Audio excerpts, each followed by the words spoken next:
Is someone telling the same story over and over and over and over and over and over?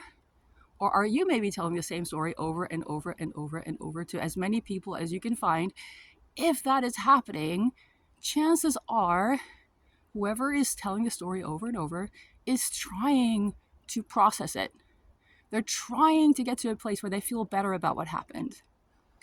But talking about it endlessly and repeating, this is what happened to me, this was so terrible, and then hoping for a particular response, it's not actually processing the experience.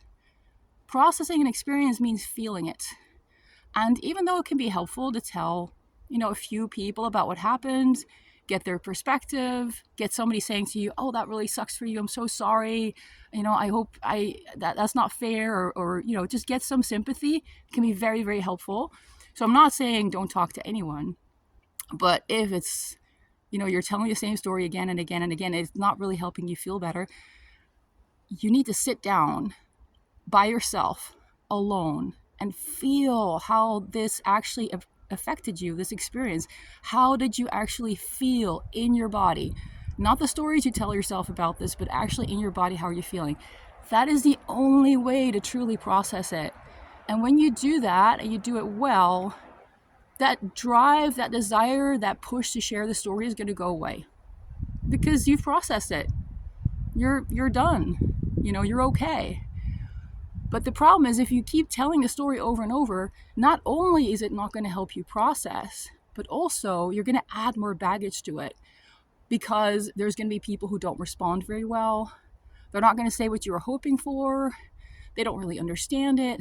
And so now, on top of the experience that you had, you have additional experiences of being misunderstood, not feeling supported. And so you're just adding to the stuff that you now need to process. So, tell the story once or twice. And then if you don't feel better, sit down and feel it. And if somebody out there keeps telling you the same story and over, it doesn't help to keep listening. It helps to listen to them once, maybe twice. And then it's really not useful anymore. You don't necessarily have to say anything. But, if you want to say something, you can say something along the lines of like, "Hey, I noticed you've been telling a story a lot. Seems like it's really hurting, but I wonder if talking about it is really what you need." Something like that.